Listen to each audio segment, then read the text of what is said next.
Joined by Danny Sabatello. If you have any questions, press the raise hand button now. We'll get started here with Jay. Your line is live. Thanks a lot, Danny. And, to be honest, I almost want to just give you the floor because I know you could fill time, but I'm going to start with this. Now that Kyoji is out of the tournament, is there anyone left where you would look at that matchup and go, nah, I'm not going to trash talk. I'm going to be respectful of this guy? Oh, no, absolutely not. Danny Sabatello, all I do is I talk trash, and honestly, it doesn't matter who it is. I know Kyoji's my teammate, and I always have respect for my teammates. I always got their back. But again, if you're going inside a cage with me, I'm going to trash talk you. I'm going to do whatever I can to get that W. I'm going to get into your head. I believe in mental warfare. So if I were to fight Kyoji, it would have been in the finals, and I think I would have talked a little bit of trash just because, man, the stakes are so high in this, and my goals and my dreams are to be a world champion, and I don't care who's standing in the way. But it is fortunate enough that he's out of this tournament. I am the only ATT guy left standing. So going forward, yeah, I'm going to talk trash to all these guys, but it's really not just trash talk, it's fact talk. When I say these guys are bums, they really are. That's not an opinion. This is just a straight fact. They are bums. So I'm not lying or anything. I don't view it as talking trash. I'm just stating facts. This guy I'm going up against next, Leandro Higo, he sucks. That's just a fact. Read the sweatshirt. I didn't make this up. So yeah, it's exciting that I don't have to fight an ATT guy. I'm very fortunate with that. And he goes up next. Now, you talk about the mental warfare and getting in guys' heads. We spoke to him earlier, and he had a few choice words in response. I mean, do you think you're in his head? Yeah, I'm 100% in his head. He doesn't understand his game. I went back and I looked at his previous fights, and he never talks shit. He's very respectful to his opponents. When you fight Danny Sabatello, things get shaken up. It's totally fucking different. My goal going into these fights is to get these guys talking trash that have never talked it before because it's out of their comfort zone. This is foreign territory to Leandro Higo. But for me, I'm right at home. So I already got him talking trash. I already got him mixing up his ways. This is not what he's used to. He's going off on a limb now. He is always respectful to all his opponents. Now I got him talking trash. Everything has changed in the book. When he goes out there Friday night, his legs are going to be a little bit heavier. That spotlight is going to be a little bit brighter in that Bellator cage on Showtime, and he's going to feel it a little bit more. He's putting a little bit more pressure on himself. The fact of the matter is a lot of these fighters don't talk trash because they're afraid of the repercussions. They're pussies. They're afraid of losing. I'm very confident in my skill set, so I always talk trash. I don't give a fuck what anybody says. I don't care what the haters say, the fans say. They can say whatever the fuck I want. I'm always going to talk trash, but I'm glad that I got him talking trash and that I'm already in his fucking head. Last one for me. I mean, trash talk aside, do you see Leandro Higo as a step up compared to some of your previous opponents? No, I kind of just view them all the same. They're all bums. They all suck. With him, he has some finishing capabilities with his shitty guillotine. All I got to do is watch out for that guillotine. But I'm at the best gym in the world, American Top Team, and I go with the highest level of jiu-jitsu guys. So there's nothing I haven't seen. So I just got to go out there, put the pedal to the metal. This is 5 rounds. It's very fortunate for me. Not only do I have the best gas tank in Bellator, but I got the best gas tank in MMA. And I'm going to put that to use. Not only that, this guy's a mental midget. He's going to get fucking scared in there. He's going to throw caution into the wind. He's going to realize his submissions aren't working. He's going to get even more tired, and that's when I'm going to drag him out, beat the fuck out of him, torture him, make him bleed, get him tired, and finish him. All right, thanks, Danny.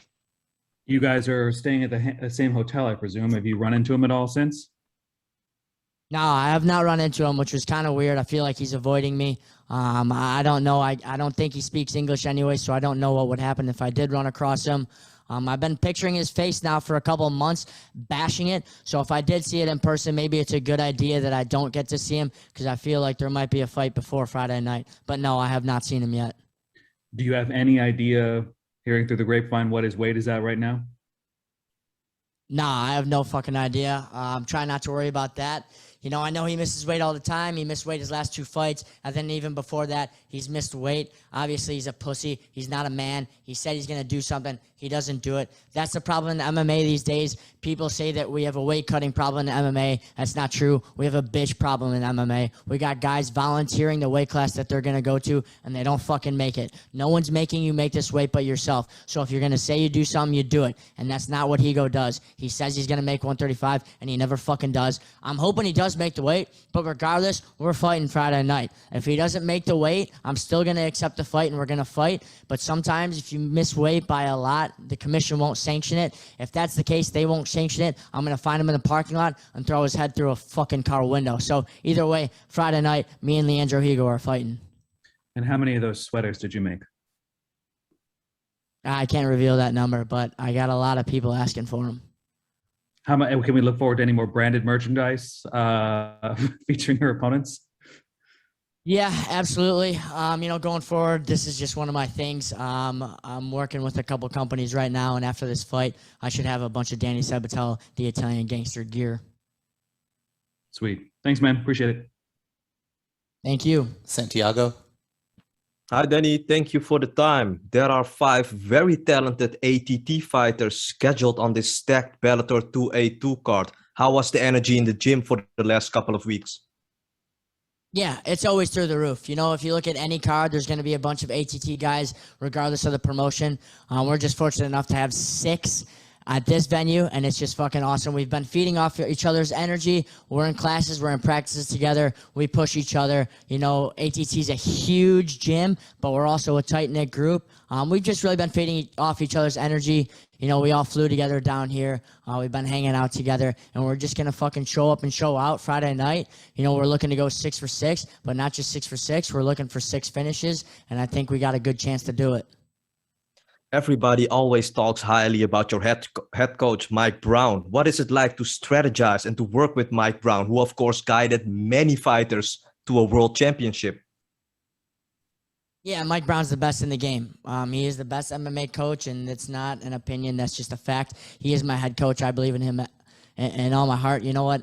I just blindly believe in him. If he were to say, go out there Friday night, fight Leandro Higo with your eyes closed, I'd say, yeah, why the fuck would I want to see? I'll do that, coach, absolutely. Whatever he says, I do it. He's just the best in the game. We always strategize every day. I'm always working with him every day. He's got the highest level of guys. He's been through it all. He's fucking coached world champions. He's coached everybody.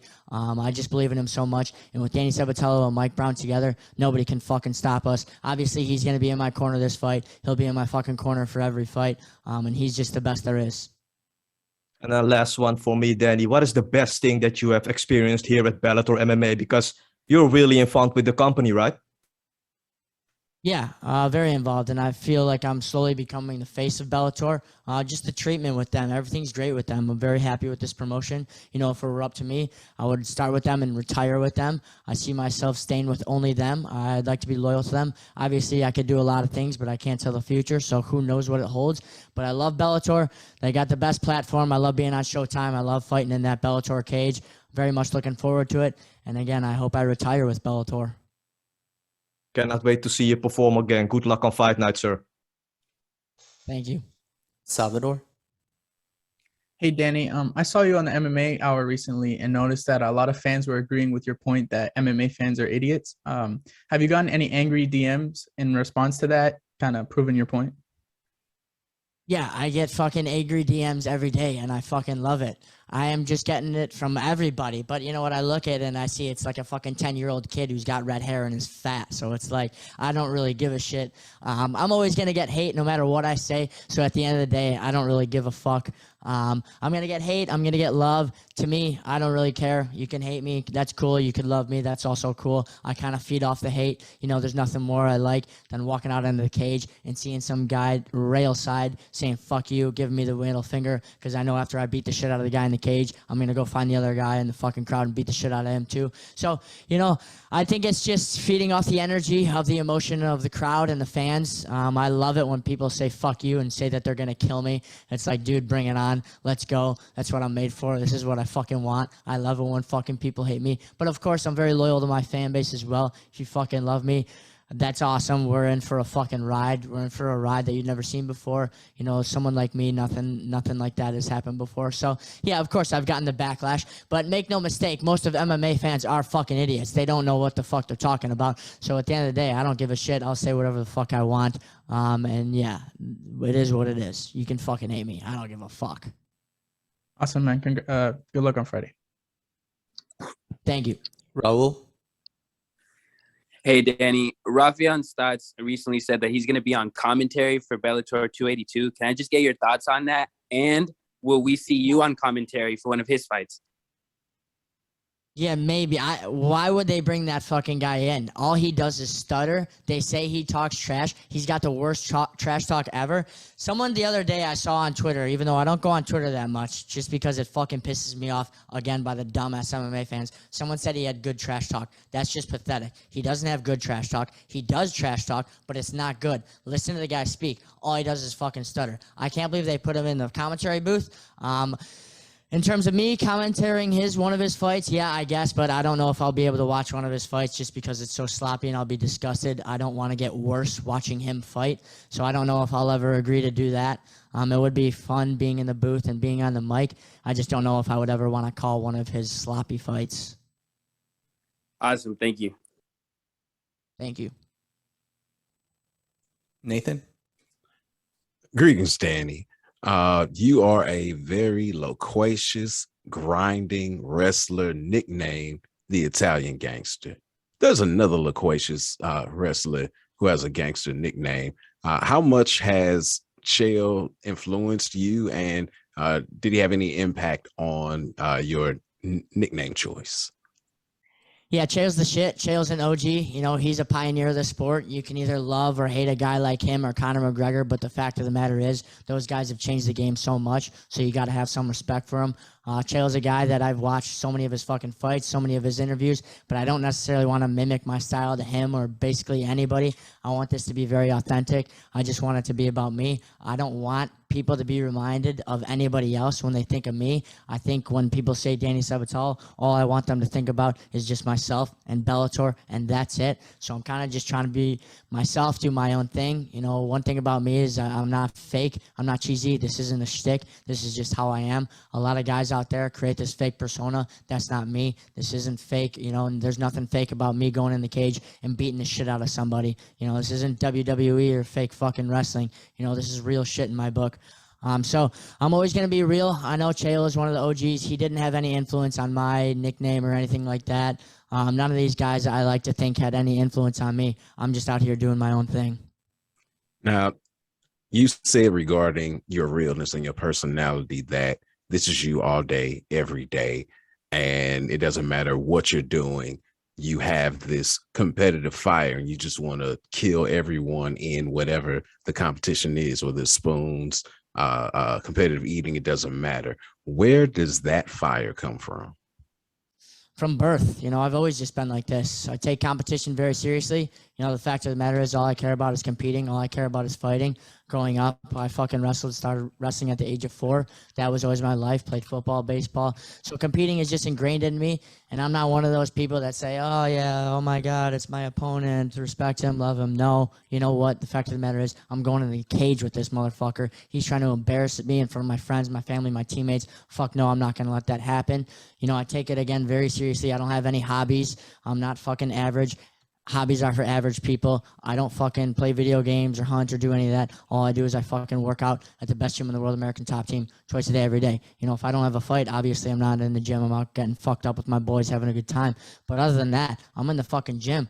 My goal, my sights, my dreams are set on becoming the best in the world. And I have an opportunity to do that with this fucking Grand Prix tournament. So, again, I take it very seriously. I don't want to create a false sense of safety in the cage, hugging my opponent, high-fiving him beforehand, making him think, oh, it's all good, nothing bad is going to happen to you. Fuck that. No, a lot of bad things are going to happen to you. Your fucking worst nightmares are going to happen to you when you go up against a guy like me. That's the kind of persona I am, and that's just kind of what I feel. If I were to go in there and be fake and shake the guy's hand, it wouldn't do justice and it wouldn't be fair to the fans because that's just not who I am. If I'm going up against you and fucking anything, like you said, whether it's darts, a Thunmore, or shooting pool, I'm going to want to fucking hate you. I'm going to want to break that stick over your fucking head, and that's just who I am. Thank you. Thanks. All right. Thanks a lot, Danny. Appreciate the time. Thank you.